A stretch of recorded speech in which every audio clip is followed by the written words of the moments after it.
What do you suggest for parents who have come, because really it was shock.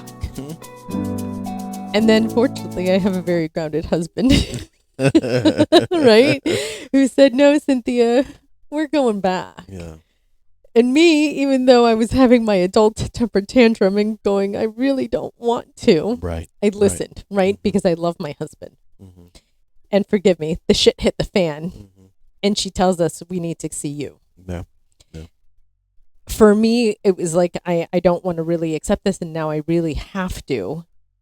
If I had just been able to sweep it under the rug. And he felt like at that time, what he told me was, I felt like it was like a Mack truck just hit me. Mm-hmm. And I remember what got me through it. And I think it's just so amazing that you kind of went through the 12 steps. Mm-hmm. Like the first one is denial, was acceptance. Mm-hmm. And literally I would look at the serenity prayer Mm-hmm. every single morning. And I am not one of those religious persons that have to go to church. It really, I needed spirit. I needed God. I needed some hope. Right? And that's what I'm hoping to instill for anyone in their journey of whatever it is that they're trying to accept, that they are so unwilling, like me, to accept. Yeah. That there is a process, and if you choose resilience, and if you choose to see the light in it, you too will embrace your own. Right. Yeah. No, that's I think I still have that serenity prayer in my wallet because Really? it's so true. You know, you can handle what you can handle, and the rest you just have to leave it to a higher power to kind of figure out, and that gives you some freedom, some emotional freedom.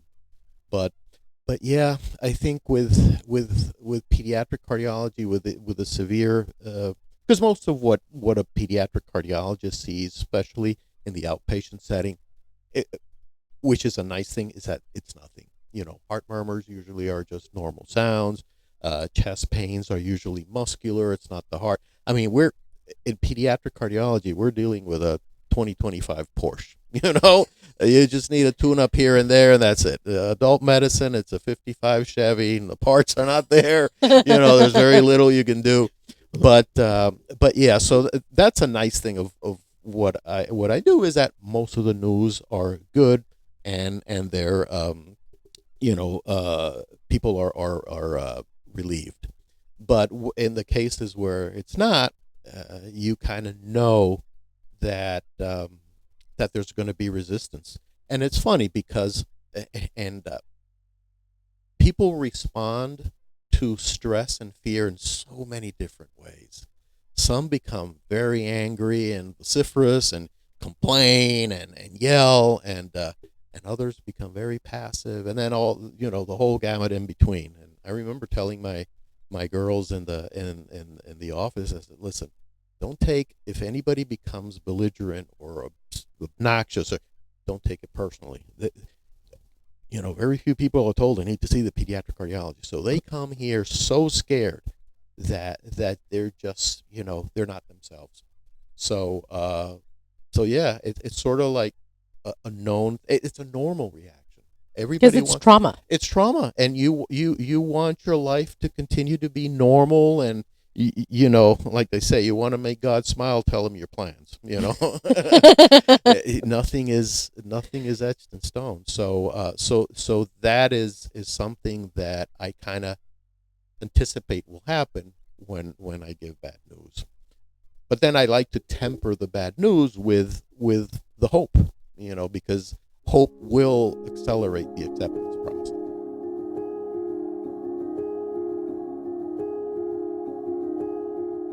So then, are you going to celebrate your dad's birthday? Yeah.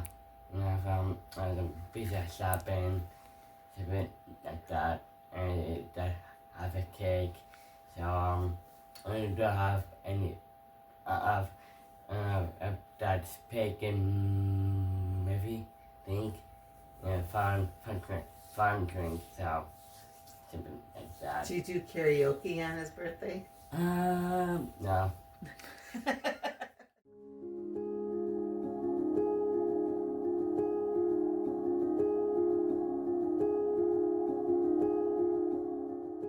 Help me because we started with you and Jack hadn't quite yet been diagnosed. He obviously was diagnosed with Down syndrome, but we weren't quite sure until literally synchronicity. I love my business name and I love the spirit, time and space coming together, was that the school speech pathologist and you literally within like 2 weeks of each other both said, "Oh, we think he has apraxia." And then because it was two separate speech pathologists, it was like, okay, well, duh. He obviously does if two speech pathologists. So explain to me, like, what is apraxia and let's start there. And then we'll go into, what it looks like in different populations. Okay.